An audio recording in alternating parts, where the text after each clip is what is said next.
Hey everyone! Today, we're exploring some of the most shocking moments in TV history, from a deadly outcome of a Jenny Jones show episode to a journalist's tragic death during a Myanmar protest, and the terrifying legacy of the BBC's Ghostwatch. Stay tuned for a look at how reality and fiction can have devastating consequences. Don't forget to subscribe and hit that bell. In a special episode of the Jenny Jones show, which aired on March 6, 1995, the stage was set for a dramatic revelation. The show, known for its sensational content, was featuring a segment where 6 people would discover who their secret admirers were. Among them was 24-year-old Jonathan Schmitz, who was eagerly anticipating the reveal, suspecting it might be his ex-girlfriend with whom he was considering rekindling a relationship. Jonathan was in for a surprise. His secret admirer turned out to be his friend, Scott Amador. Scott had never hinted at his romantic feelings, as Jonathan had always been straightforward about his heterosexual orientation. The moment was building up to be quite a spectacle, with the audience buzzing in anticipation. Jenny Jones, the host, began by asking Scott and a mutual friend, Donna, about how Scott's crush began. Donna shared that the first time Scott saw Jonathan, he was working under a car, which made a lasting impression on him. The conversation quickly shifted to more personal details, with Scott revealing his fantasies about Jonathan. As the big moment arrived, Jonathan was brought out to face his admirer. The reveal was shocking. Scott had been in love with him all along. Jonathan was stunned, and the host decided to heighten the drama by replaying Scott's earlier segment, which included intimate details about his fantasies. Jonathan's reaction was a mix of surprise and discomfort. The show ended with Jonathan confirming that he was straight, dashing Scott's hopes of a romantic relationship. Despite the awkwardness, Jonathan tried to smooth things over by taking Scott out for dinner, but tensions remained high. The situation took a dark turn. Jonathan, feeling humiliated and distressed by Scott's persistent advances, decided to take drastic action. He purchased a shotgun, broke into Scott's home, and fatally shot him. Jonathan later confessed to the police, stating that the humiliation from the show and Scott's continued pursuit drove him to commit the crime. Jonathan was arrested and sentenced to 22 years in prison. The episode was pulled before it aired, a stark reminder of how a seemingly light-hearted show led to a tragic outcome. Not all of it. On September 27th, in Yangon, Myanmar, a protest was unfolding, with thousands of people taking to the streets against their government.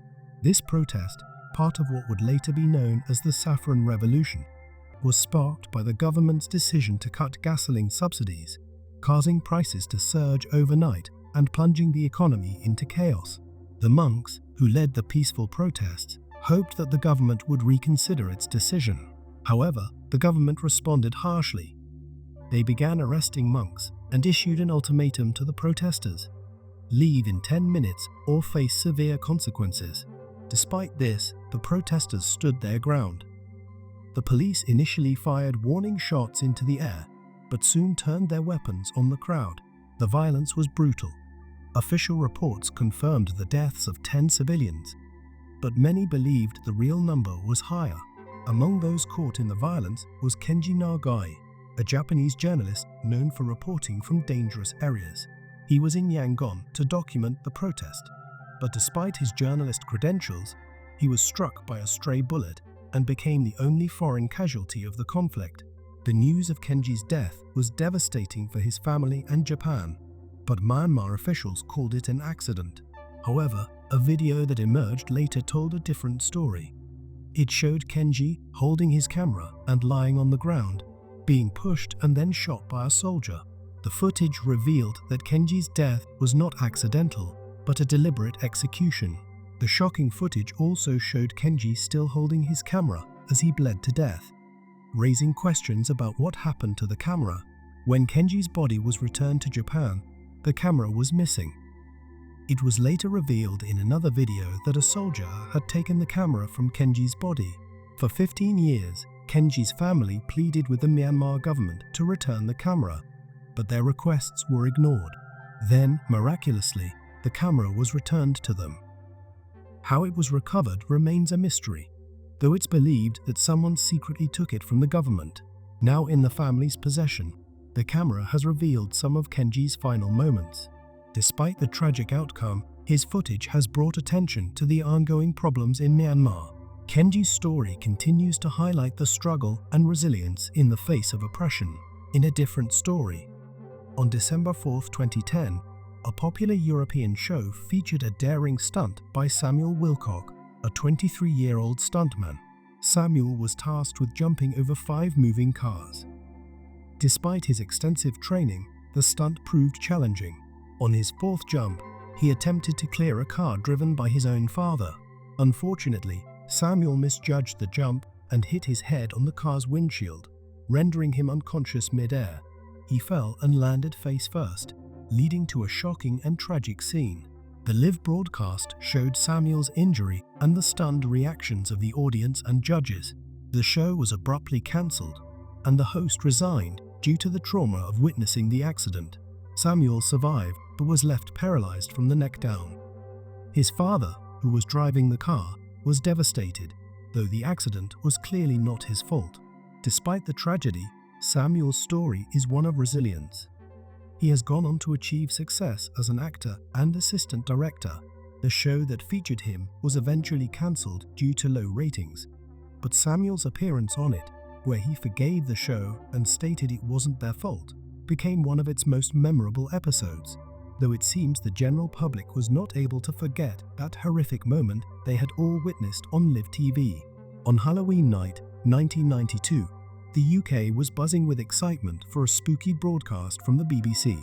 They aired a special called Ghostwatch, featuring well-known presenter Michael Parkinson and a team of reporters trying to capture real evidence of ghosts live on TV. Unlike other ghost investigations that took place in famous haunted locations, this one was set in an ordinary suburban home where a family claimed they were haunted by a violent spirit named Mr. Pipes. The family, Pamela Early and her 2 daughters Suzanne and Kim, had been trying to get help for months, but were often dismissed as crazy. Now, this live broadcast was their chance to prove their case. However, the first part of the show didn't seem to show anything unusual, and the team even caught Suzanne making the banging noises that were attributed to the ghost. But as the show went on, things took a shocking turn. Suzanne was suddenly found in her bedroom covered in scratches, and strange banging noises echoed through the house, even though everyone was accounted for. She then began speaking in a strange, unrecognizable voice, making it seem like she was possessed. Here's the twist. Ghostwatch was actually a fictional, staged broadcast designed to look real, with everyone except Michael Parkinson being actors. A brief disclaimer at the start warned viewers that it was a performance, but many missed this and believed the terrifying events were real. The show was designed to look as authentic as possible, creating a sense of genuine fear. As the show reached its climax, it suggested that viewers were at risk of demonic possession. The final scene showed Michael Parkinson himself becoming possessed, and then the broadcast abruptly ended. The program triggered a frenzy, with over 30,000 phone calls to the BBC from terrified viewers. Some were so scared they needed new clothes or sought medical help for PTSD. Among the viewers was 18-year-old Martin Denham, who watched the broadcast with his family. As the show progressed, Martin became deeply distressed, mirroring the panic that spread across the nation. Martin Denham's reaction to Ghostwatch illustrates just how deeply immersive and convincing the broadcast was. Despite having a learning disability that affected his behavior, Martin became severely distressed, believing the events in the show were real and fearing that Mr. Pipes was haunting his own home. The sounds he heard, which were just regular house noises, only intensified his fear, leading to a tragic end. 5 days after the broadcast, Martin took his own life, leaving a note expressing his belief that he would become a ghost himself. The psychological impact of the show was profound, and in response to the incident, Ghostwatch was banned from broadcast in the UK. It remains unavailable on UK television but can still be found on various streaming services. Despite its dark legacy, Ghostwatch is remembered as a significant and groundbreaking moment in horror history. Thanks for joining me on this deep dive into some of TV's most haunting moments.